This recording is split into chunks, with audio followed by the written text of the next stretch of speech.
আমরা এখন আছি মানিকগঞ্জ সদর উপজেলার বরুণা প্রাচীন একটি বট গাছের নিচে যে ভাড়ামির মেলা বসেছে, সেই ভাড়ামির মেলা আজকে দেখতে এসেছি এবং এসেই ক্যামেরা বন্দি করলাম এবং আপনাদের মাঝে একটু শেয়ার করতে যাচ্ছি।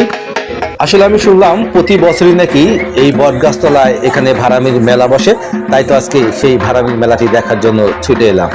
আশা করছি ভিডিওটির শেষ মুহূর্ত পর্যন্ত আমার এই নগর ক্রিয়েশন ফেসবুক পেজের সাথেই থাকবেন।